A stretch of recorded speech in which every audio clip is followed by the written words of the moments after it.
Hey y'all, it's Melissa here at Twin Oaks Family Farm in Southeast Ohio, USA. Thank you so much for joining us.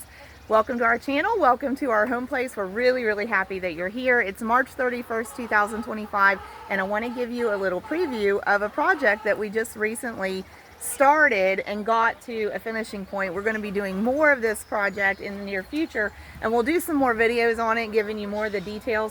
But we wanted to show you the pallet fence that we made for our chickens. So we'll get a couple of different views of it. Right here is actually where we can go in and out of the pen that was made by the pallet fences. So this is specifically for chickens. If you needed to use it for other animals or other livestock, you would probably have to do some adaptations on it. We believe that this is going to be satisfactory for our chickens. We did have some concern about some of the lighter bodied, more agile breeds of chickens being able to go over the fence. And I can see way off in a corner there, we'll try to zoom in on her, one of the leghorns is definitely sizing it up. White leghorns, in our experience, are very agile, can have a lot of upward mobility, can fly pretty well. Most of these hens that you see out here, this is actually, oh, sorry, I lost her. There she is. Most of these hens that you see out here, this is actually their first experience in this pen. So they're going to be sizing it up, seeing if they can find a way to challenge it probably. But we did actually clip flight feathers on the lighter bodied breeds and the ones that we've recognized do have a tendency to go over fence lines. So those two white leghorns were included in that group.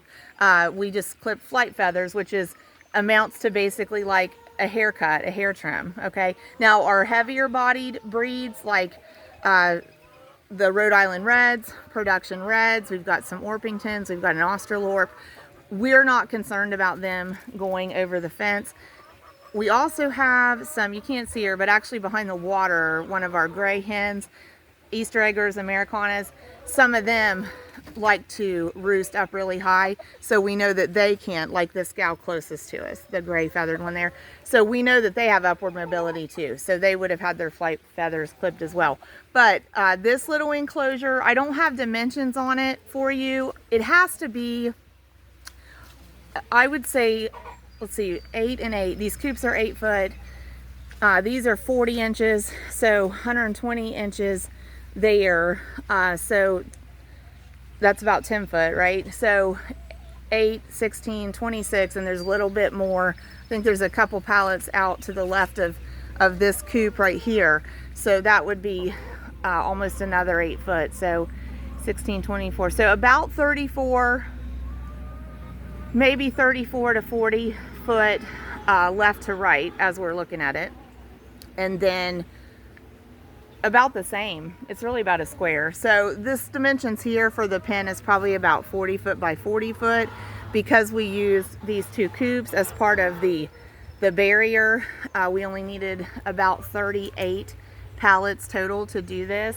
They've basically just used T stakes, metal T stakes, or wooden tomato stakes as the anchors in all of the pallets, and we tried to keep it straight. We had to deal with a little bit of a slope, so we started at the bottom of the slope and stepped it up, and that's why we do have the step up appearance up the top line of the fence.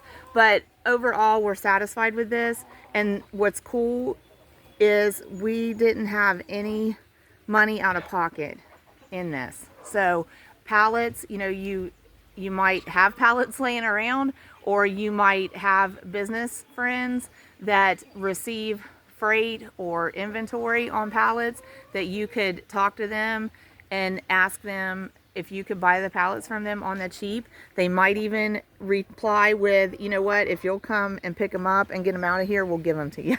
So if you would want to construct something out of repurposed pallets, I think they're pretty accessible. You'd have to do some networking, some reaching out, maybe stepping out of your comfort zone and asking for them, but pallets are attainable. So another thing we're watching here, just to kind of give you some explanation on that, we basically have two groups of chickens that were put together in here over nightfall. and some of them are seeing each other for the first time, and there's gonna be some pecking order drama for them to figure out who's top hens and how we're gonna get along, etc. So we'll kind of just go the perimeter of the little fence and get you a look at it. So that's the back side of one of the new DIY chicken coop builds. We have some videos on those you can check out too.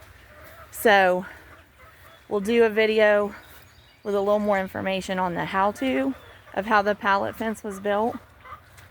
But overall, we're pleased with it. And around here, what'll a lot of times happen is I'll be the one that says, hey, I have an idea. And it'll sound like really crazy and off the wall. Now there's a little bit of a belly in this this fence line. Not only that, a little bit of a belly, and the bottom is kind of kicked out on that, but it's all fastened into the ground on stakes, and then the pallets are fastened together. And I think we may actually purchase some more metal T-stakes and anchor that a little better. And we'll be putting actually more of this fencing up.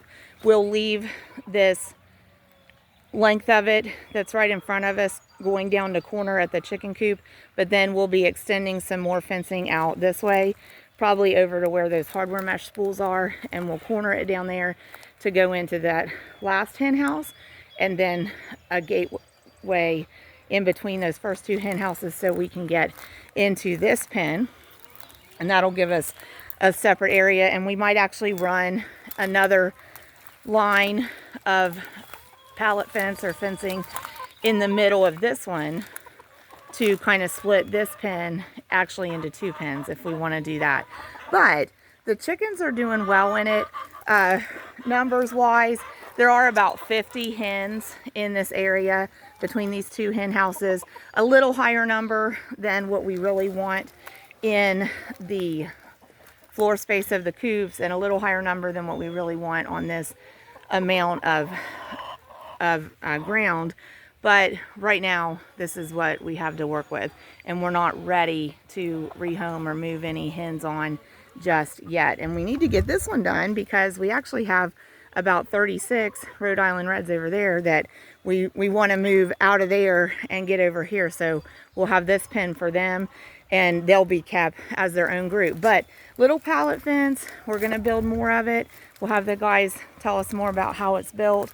As I said, probably going to put more metal T-stakes in some of it just to give us a feeling of security, I guess. But it's sturdy and stable the way it's put in and installed now. So, but anyway, that's a way that you could do a pretty inexpensive fence if you're willing to put some sweat equity into it and willing to potentially have to go ask somebody if you can buy the materials from them.